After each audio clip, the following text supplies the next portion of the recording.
கச்சிதமா காரியத்தை கெடுத்துட்டியே. வேண்டும் என்ற மயங்கி விழுந்தேன். என்னை அறியாமல் மயக்கம் வந்துவிட்டது. முகமுடி சிவாஜியை கொல்வதற்கு மறுபடியும் திட்டம் போட்டு இருக்கான். சொதப்பிடாத. அதோ முகமுடி வரான். நீங்க சொன்ன மாதிரியே சந்திராவை கூட்டி வந்துட்டேன். சலீமா, சிவாஜி எச்சரிக்கை அடைந்து விட்டார். அரண்மனைக்குள்ளே உளவாளிகள் ஊடுருவதை தெரிந்து கொண்டு உஷாராகி விட்டார். எந்த நேரமும் ஆபத்து வரலாம். ஆகவே எவ்வளவு சீக்கிரம் அந்த சிவாஜியை கொல்ல முடியுமோ அவ்வளவு சீக்கிரம் கொன்றாக வேண்டும். மறுபடியும் சிவாஜி மேல ஈட்டி எறிய போறீங்களா? கட்டுக்காவல் கடுமையாகிவிட்டது. இம்முறை சிவாஜியை தாக்க முற்பட்டால் ஆபத்து எனக்காகிவிடும். இம்முறை ஈட்டி அல்ல, நான் எய்த போகும் அம்பு. சலீமா,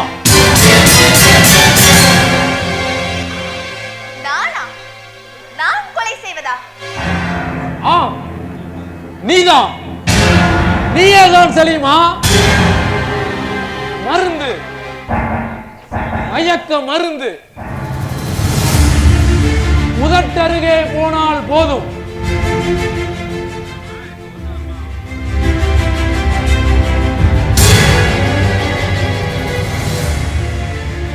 ஏன் மௌனமாக நிற்கிறாய்? இந்த திட்டம் பிடிக்கவில்லையா? பிடித்தாலும் பிடிக்காவிட்டாலும் தங்கள் கட்டளையை நிறைவேற்றித்தான் ஆக வேண்டும். இந்த மருந்தை சிவாஜியிடம் நீ கொடுத்து விட்டால், அதை அவன் அருந்தி விட்டால் பறந்துவிடும் அவன் நினைவு. பிறகு நான் பார்த்துக் கொள்கிறேன். இந்த முறை நீ தவறு செய்தால் உன்னை மன்னிக்க மாட்டேன். யாரும் தேவையில்லை. இந்த முறை சிவாஜி தப்பிக்கவே முடியாது. ஆம் சலீமா, சாக வேண்டியவன் அந்த சிவாஜி. இந்த நாட்டை ஆள வேண்டியவன் நான். அவன் ஆவி அடங்க வேண்டும், என் ஆட்சி ஓங்க வேண்டும். எப்படி இந்த மருந்தை சிவாஜிக்கு கொடுக்க போகிறார்? எங்கு வேண்டாமலும் எப்போது வேண்டுமானாலும் அரண்மனைக்குள் சுற்ற தடை ஏதும் இல்லை. மீனா பால் கிளங்கி எடுத்துக்கொண்டு மகாராணியை பார்க்க செல்வாள். அடுத்து மன்னருக்கு பாலை எடுத்து செல்வாள். மகாராணியை பார்க்க செல்லும் போது மன்னருக்கு எடுத்து போகும் பாலில் இந்த மயக்க மருந்தை கலந்து விடுகிறேன். பிறகு குடிப்பான், குற்றுயிராய் துடிப்பான். அப்பொழுது நான் சென்று அவனை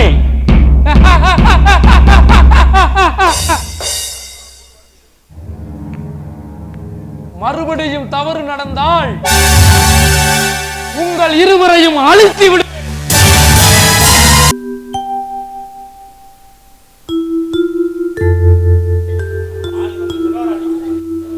கைப்பட்ட பாலுக்கு சுவை மிகவும் அதிகம். கொண்டு வா. அரசே, இந்த பாலை அருந்துங்கள்.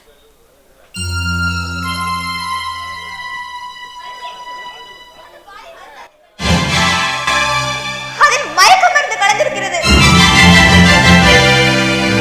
என்ன, மயக்க மருந்து கலந்திருக்கிறதா? ஆம் மகாராணி, அரசரை கொலை செய்யும் நோக்கத்தில் நான் தான் பாலில் மயக்க மருந்தை கலந்தேன்.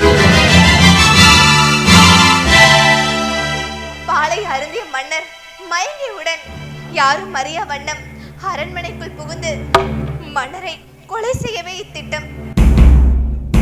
அடி பாவி, யாரங்கே?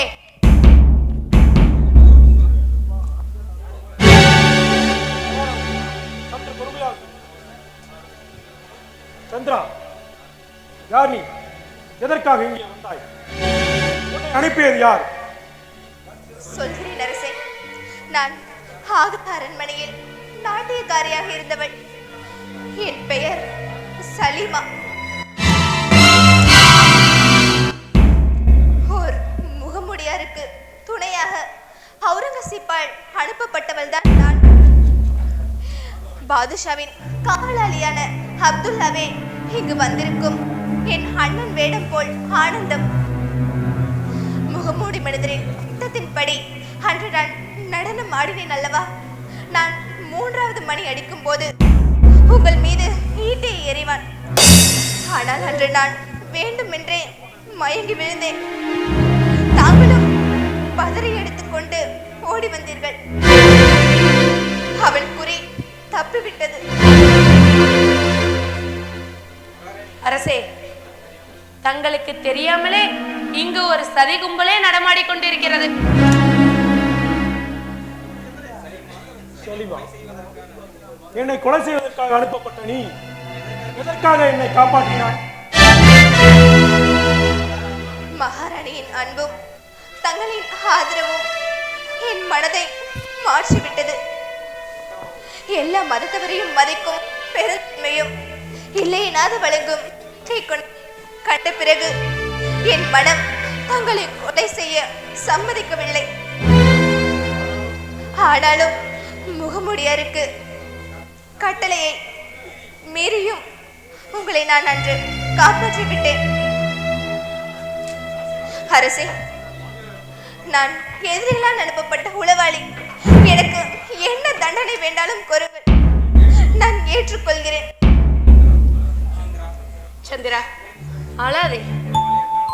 நீ உளவாளி என்றாலும் நீ ரொம்ப நல்லவள், ஒரு குற்றமும் அறியாதவள்.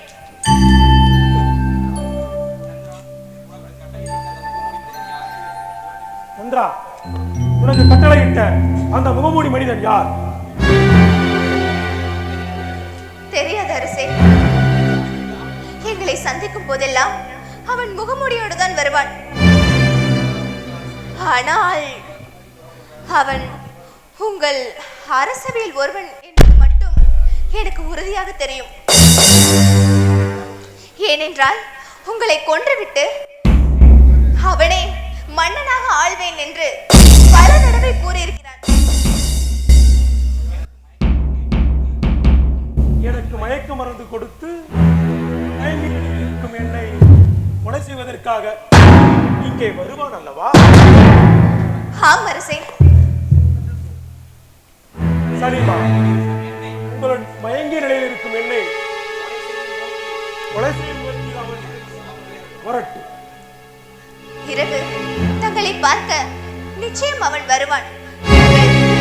பாலை அருந்து விட்டீர்களா என கண்டிப்பாக தெரிந்து கொள்ள வருவான். மன்னர் பாலை அருந்தி விட்டார் என்று கூறிவிடு. மகாராணி, இன்று நீ அரண்மனையிலே தங்கிவிடு. மற்றவற்றை நான் பார்த்துக் கொள்கிறேன். அனைவரும் செல்லுங்கள்.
கிழிந்து விட்டது.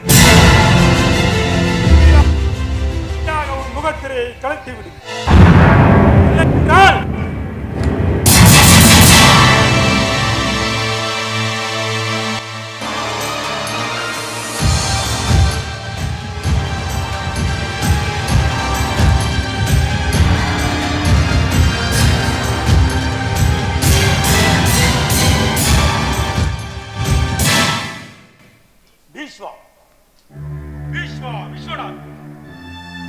அரசியலிலே சாணக்கியனுக்கு சமமான ஆலோசனைகளை வழங்கி வரும் பீஷ்மா விஸ்வநாத்.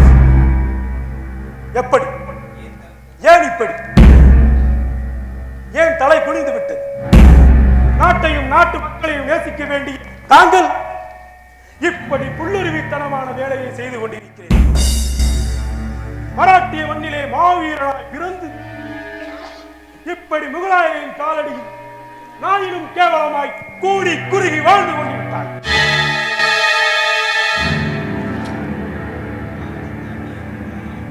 ஈஸ்வா,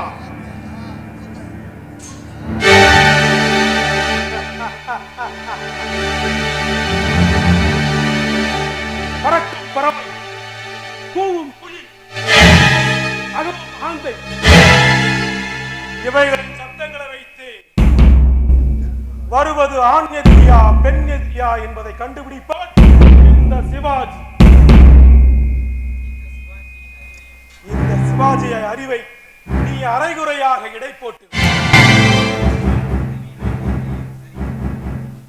மராட்டிய மண்ணுக்கு துரோகம் நினைப்பவனை இந்த சிவாஜியும் சரி, அன்னை பவானியும் சரி